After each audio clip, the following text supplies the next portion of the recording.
Hello there, friends. Today we're working on the fifth activity in the world building chapter of Learn to Code 2, and this activity is called Floating Islands. Now hopefully you've spent quite a bit of time with this and you've come up with a solution for yourself, or maybe you've spent some time on this and you got stuck. Either way, welcome aboard. This was a tricky little problem, and I think it's a tricky one to do efficiently. So if you're here to see an efficient solution, well, I don't know, mine might be fairly efficient, but I think we can do better. So this is one of those where I'm going to go ahead and walk through a solution here that's not too bad. It's at least semi well thought out, but if you have something that's a little more interesting or well done, or if that you just like to talk about, feel free to put it in the comments below, and we'll talk about, maybe converge on a solution, everybody working together on this. So up until this point in this chapter, we've been learning how to add stairs to our world, add portals, and add blocks. And the stairs and the portals are specific initializations that allow you to set a direction, and for portals, a starting and an ending location for the portals. So we are supposed to, in this challenge, add some more blocks, stairs, and portals to let us accomplish the task, which is to toggle 6 switches and gather up 3 gems. Now the tricky part is that these gems and switches are located in little clusters on 3 different islands. So the way I'm going to go about this here, and the suggestion in the instructions is we should try to use some pseudocode, or maybe make an outline here of our plan before we get going, and I'm going to do that as well. So we're going to try to capitalize on this idea that there are 3 islands with 3 clusters of gems and gems and switches, and so we'd like to maybe do something that we can repeat 3 times if possible. We always want to make our code as generalizable as possible, and if we can handle one of these clusters of switches and gems on one island and then call it 3 times, well, at least that's a step in the right direction. Okay, so let's write that down here as a note to ourselves. Let's say make a function that handles an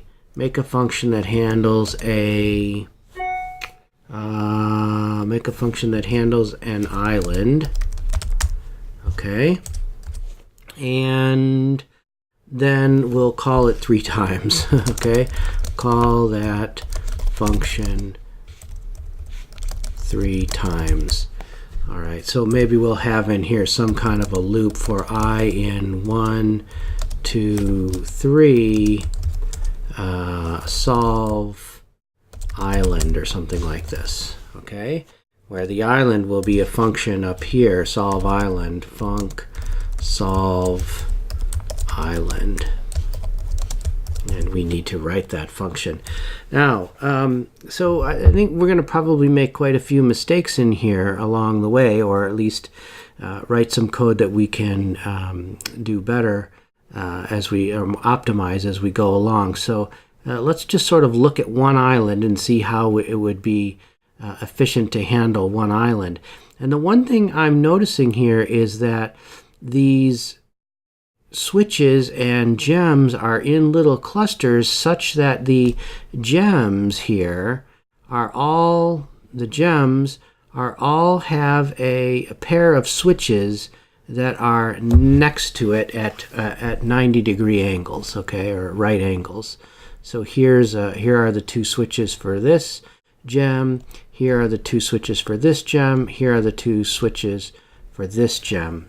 So I think part of our solve island function should be to handle these this switch, then a gem, then a switch, or something like that. Now The challenge here is that there's no real way to get to from, say down below here up to the switch and then up to the gem, except that if you remember, our characters now have this function where we can jump. Okay, so that's the first thing we're going to want to do, is make sure that we use an instance of character so that we can use the jump function, or the jump function, or the jump behavior of our character. So even before we solve the island here, let's go ahead and make an instance of character. Okay, so I'm going to say let Bill equal an instance of character. Okay, and then we can place Bill anywhere on the puzzle, and I am going to work on this back island first. Okay, so I could put him right on a switch, for example. We could maybe put him right on this switch here, and that's not a bad idea. Let's try putting him on this switch here and see what happens. Okay, so we can say world dot place, and we want to place an item facing a certain direction because we're going to be placing our character a certain direction at a certain location. So the item we're going to be placing is Bill, and facing the direction, well, let's just guess something for right now, and I'm going to guess maybe east, I think. So let's say dot east, and the place I want to put him is right here at column 5, row 4. Okay. All right, so I'm going to get rid of this right now, this for loop. We'll add this later, or better yet, I'm going to comment it out for right now, and then we can uncomment that when we have our solve island function done. Actually, since solve island does nothing right now, let's go ahead and uncomment that. That's fine. Okay, since it's going to do nothing, and let's get our character initialized and placed and see if he's in a useful direction. Okay, that looks perfect, actually. That was a lucky guess. Now, I think maybe solve island, I'm going to want to jump up here and collect the gem, then turn right and come down onto this switch and toggle it, and then turn right again and come down here. And once we're down here, actually, I'm thinking we're going to make either a bridge or a portal that will take us over to one of the other islands, but we can do that in a minute here. So let's go ahead and just do, for our solve island, we'll just say jump, Bill dot jump, okay, and then Bill dot collect gem. Oh, before we do that, though, we're going to want to toggle the switch that we're on right now. Bill dot toggle switch. Then he's going to jump. Then he's going to turn to the right.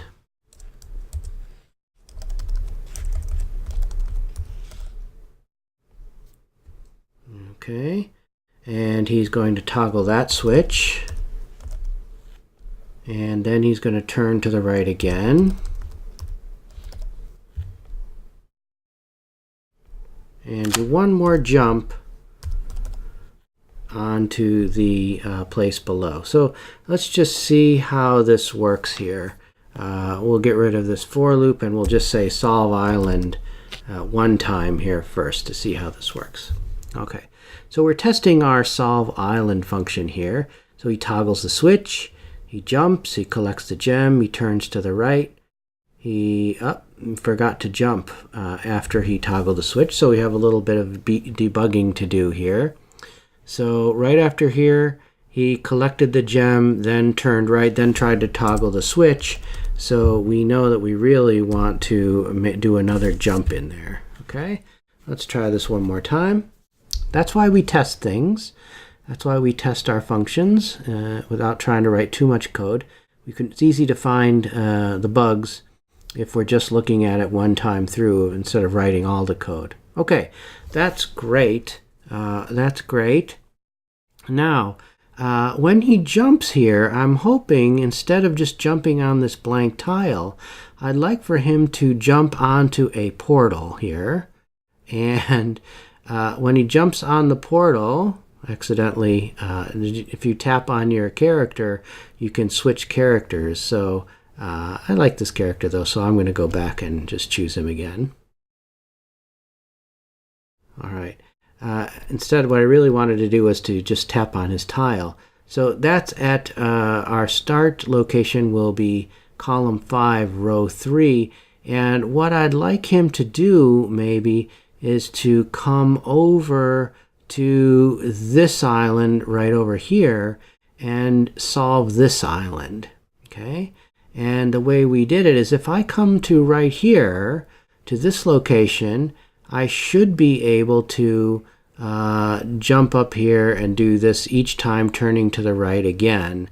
And we might be able to use our solve island function one more time if we do that. So before we solve this island here, I want to set up portals so that all islands can be handled. Okay. So this portal, we're going to need to do world.place a portal. And the portal, remember we could do something like this. We could say, let a red portal equals an instance of portal, like this. And then we could put a red portal in here to place it. That's perfectly fine, right? But since we're just going ahead and putting this portal right in here, it's perfectly okay to just make the instance of the portal right inside here. We don't even need to store it in a constant. We can just make an instance of portal right in here. Portal, okay, and portal with the color red, like that. Okay, actually I'll just go ahead and choose the color this way. There we go.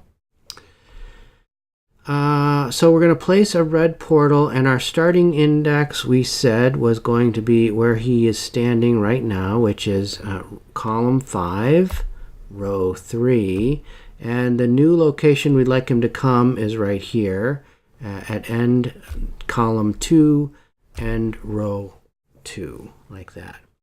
Now, when he gets over here, he's going to need to turn to the left because he'll be facing the same direction he is right now. And so when he does that, he's going to need to turn to the left. Build.turn left, and then hopefully we can solve the island again. Now, that's a lot of activity for the character. I think we should test this out. We probably have some bugs at this point. Let's go ahead and see what happens. Specifically, let's check and make sure our portal gets put in the right spot. Okay, I see the starting location is here. I see the ending location is over here. I don't know if it works to have a portal at the same place as a switch, but we'll find out. Okay, he's going to toggle it. All right, that seemed to work. That's good. And our solve island is working great, especially if we come down here, and now we're going to want another portal starting here and moving over to this island somewhere, maybe to this location right here, right? So let's do that. Let's say, I did it again. I sent the character up. Let's try this again. Okay, so let's put our next portal in here. And again, we can set this all up before we even start solving our puzzle. World.place. And the thing we want to place is another portal. So the one we want is this one right here. The portal is going to be an instance of portal. And this time let's make the color blue.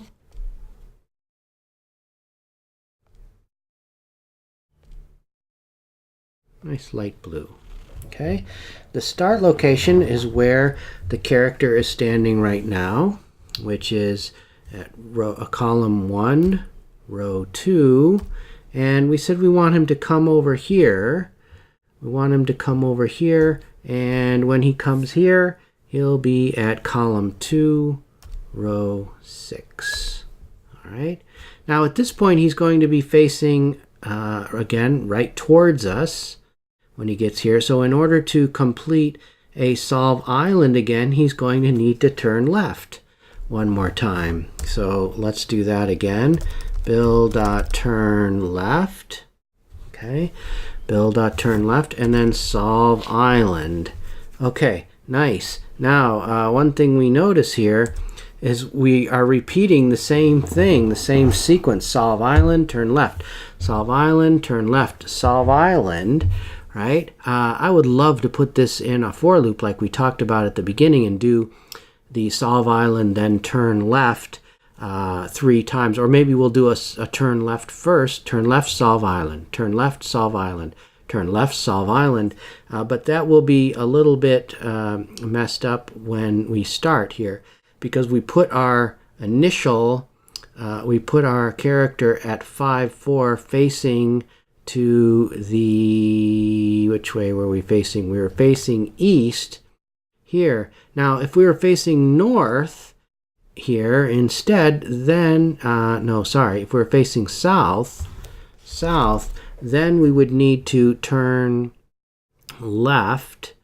Let's see, yeah, then we would need to turn left to get to this, to be facing this block right here where the gem is, so that we can do a turn left right at the beginning here, turn left right at the beginning to make sure that it will, we can repeat this 3 times. So I'm going to go ahead and make sure our portals get set up right, and I'm just going to run it to start and make sure our character gets put in the right place, facing the right place, and then we'll change this into a for loop before we let it go any further. Okay, good.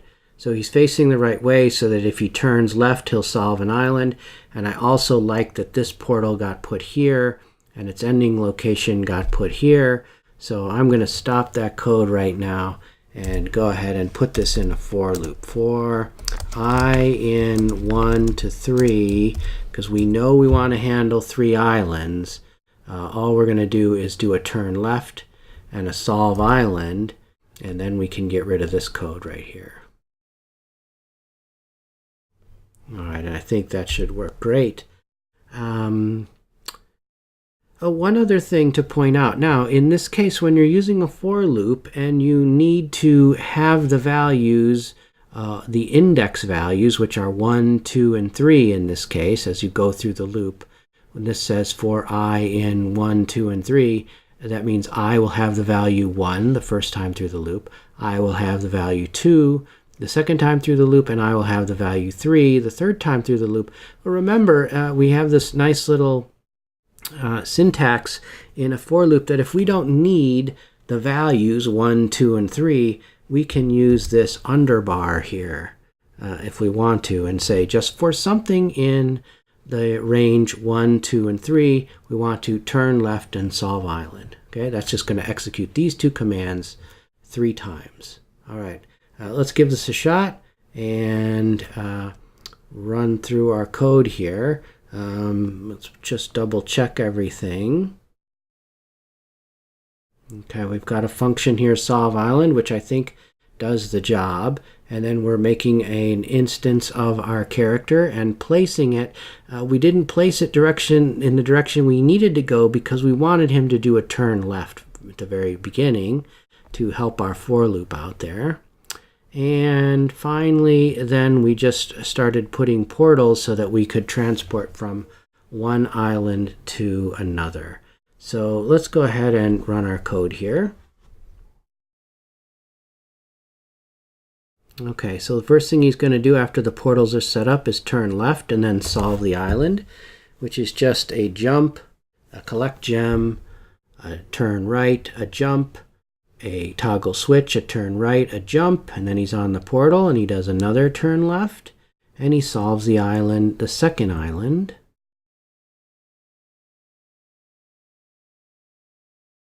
Okay, good. And pops over here, he does a turn left. Going to solve the island. Okay, he should have one extra jump here at the end, but then he's finished and we solve the puzzle. Okay, all right, great work here. Let's just review the things we talked about here. We actually have been changing our world so that we didn't have to add many steps in this particular solution, but there's tons of solutions for this. I went through 4 or 5 different solutions until I came up with this one, and all of the other ones had me building some stairs to get up to things, or even putting some blocks out here to bridge across this. That's something that your solution might have as well. It's totally fine. In fact, it's good practice. I suggest if you had a solution similar to this where you didn't need to build any blocks or anything, that you go ahead and write a different solution where you add some blocks for some practice to get across from one island to another.